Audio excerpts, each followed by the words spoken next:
चाय बेचने वाली चुड़ैल और कूड़ा उठाने वाली चुड़ैल। रात के 3 बज रहे थे। पूरे रेलवे स्टेशन पर सन्नाटा था। जोर जोर से हवाएं चल रही थी। तभी रेलवे स्टेशन पर एक ट्रेन आकर रुकती है, जिसमें कई सारे पैसेंजर अंदर बैठे होते हैं, लेकिन कोई भी आदमी उस ट्रेन से बाहर नहीं उतरता। सभी लोग अपनी खिड़कियां बंद कर लेते हैं कि तभी अंदर से एक औरत अपने पति से कहती है, सुनिए जी, इस स्टेशन पर कोई उतर नहीं रहा। ट्रेन आगे क्यों नहीं बढ़ रही और सबने अपनी खिड़कियां क्यों बंद कर ली? कितनी गर्मी हो रही है, ऐसे तो मेरा दम घुट जाएगा। उसकी बात सुनकर तभी एक बूढ़ा आदमी कहता है, चुप करो, कुछ मत कहो। अगर अपनी और हमारी जान की सलामती चाहती हो तो भगवान के लिए चुप रहो। वो दोनों चुड़ैल बाहर ही है अभी। तभी उनके आगे वाले वीआईपी डब्बे में एक परिवार होता है जो नैनीताल से अपने गांव सहारनपुर जा रहा होता है। लेकिन एक राघव नाम का लड़का, मैंने पहली बार किसी स्टेशन पर इतना सन्नाटा देखा है। राघव को वहाँ एक कूड़ा उठाने वाली और एक चाय बेचने वाली के अलावा और कोई नहीं दिखता। तभी उसके पास चाय वाली औरत आती है। चाय, गरम चाय वाली, चाय गरम, चाय वाली साहब, गर्मा गर्म चाय ले लो। चाय। अरे सुनो, कितने की चाय है? साहब, केवल 10 रुपए की। ऐसी चाय आपने कहीं नहीं पी होगी। राघव अपनी खिड़की से हाथ निकालकर उस औरत से चाय लेने लगता है, लेकिन वो औरत राघव का हाथ पकड़ लेती है और देखते ही देखते वो एक भयानक चुड़ैल बन जाती है। चुड़ैल, भगवान, ये चुड़ैल कहाँ से आ गई? बचाओ, अरे मुझे कोई बचाओ। चुड़ैल राघव का हाथ काट देती है, जिसके बाद कूड़ा उठाने वाली चुड़ैल उसकी मुंडी काटकर अपने बोरे में डाल लेती है। नहीं छोड़ूंगी, किसी को भी नहीं छोड़ूंगी, सबके सब मरेंगे। राघव के चिल्लाने की आवाज सुनकर डब्बे के सभी लोग जाग जाते हैं और ट्रेन के सभी पैसेंजर बहुत डर जाते हैं। और ट्रेन के चलने के बाद वो बूढ़ा आदमी उस औरत को बताता है, ये कुछ महीने पहले की बात है। संबलपुर गांव से 2 बहनें रीता और सीता शहर जा रही होती हैं। वो दोनों ट्रेन में बैठ जाती हैं, जिसके बाद ट्रेन चलने लगती है। तभी रीता सीता से कहती है, बहन, अगर चाचा ने हमें अपने घर में नहीं रखा तो हम इतने बड़े शहर में क्या करेंगे? देख बहन, हमें कुछ तो करना ही होगा, क्योंकि अब हमारे साथ हमारे माता पिता नहीं हैं जो हमारी देखभाल कर लेंगे। हमें खुद ही अपना ख्याल रखना होगा।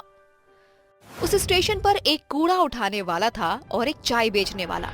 ट्रेन के सभी पैसेंजर सो गए थे कि तभी सीता रीता से कहती है, बहन, बहुत जोरों की भूख लगी है, चलो चाय पीकर आते हैं। वो दोनों बहनें सुनसान स्टेशन पर ट्रेन से उतर जाती हैं, जिसके बाद सीता चाय लेने जाती है। वहीं रीता को प्यास लगती है, इसीलिए वो पानी पीने के लिए कूड़ा बिनने वाले से पूछती है, भाई साहब, मुझे बहुत जोरों से प्यास लगी है, क्या यहाँ पानी मिल जाएगा?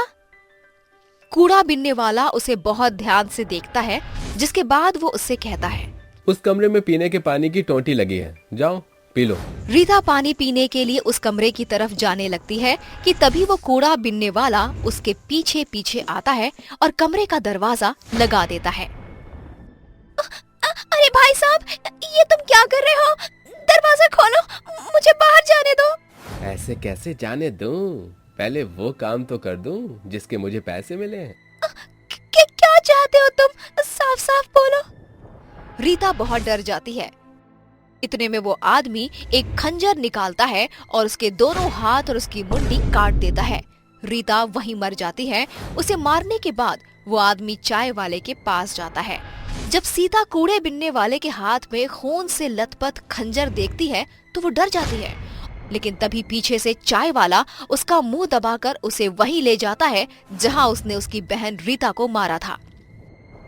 ये तुम क्या क्या कर रहे हो? तुमने मेरी बहन को मार दिया।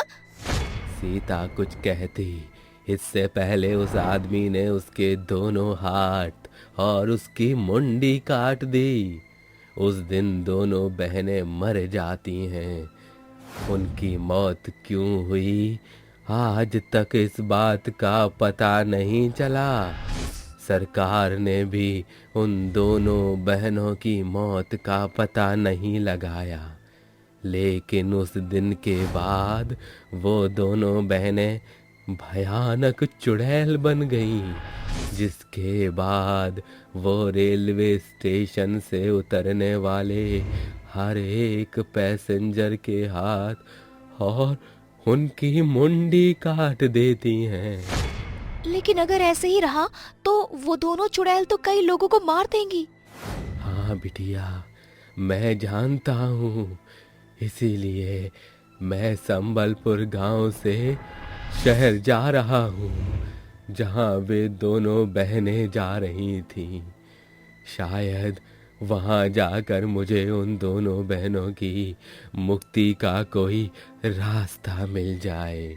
वो बूढ़ा आदमी शहर में उन दोनों बहनों के रिश्तेदार यानी उनके चाचा जी के घर जाता है, जहाँ उसे पता चलता है कि उसके चाचा कुछ समय पहले ही गुजर चुके हैं।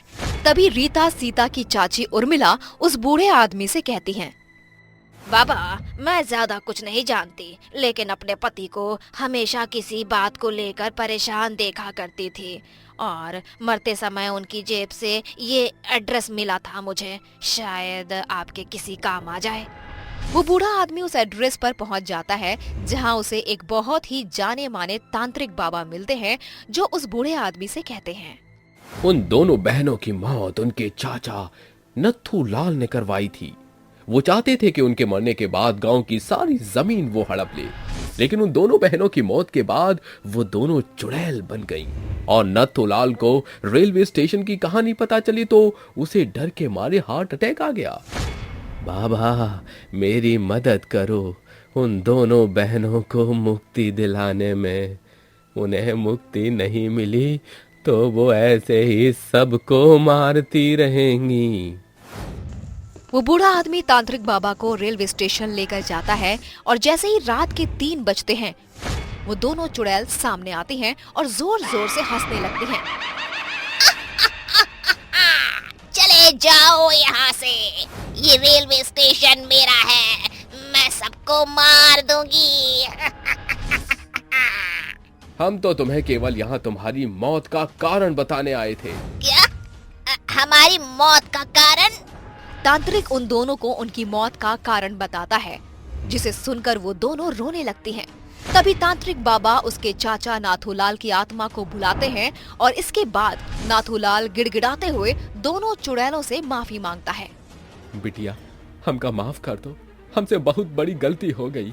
मुझे अपनी गलती का बहुत पछतावा है। जैसे मैं इस दुनिया को छोड़कर चला गया हूँ, तुम भी मुक्त हो जाओ। ये सच बात है कि अक्सर अपने ही हमें धोखा देते हैं, लेकिन अब हमारा यहाँ रहना भी ठीक नहीं है। हम दोनों मुक्ति चाहते हैं। तभी तांत्रिक बाबा उन दोनों के ऊपर पवित्र जल छिड़क देता है, जिससे वो दोनों चुड़ैलें जलने लगती हैं और उन्हें मुक्ति मिल जाती है।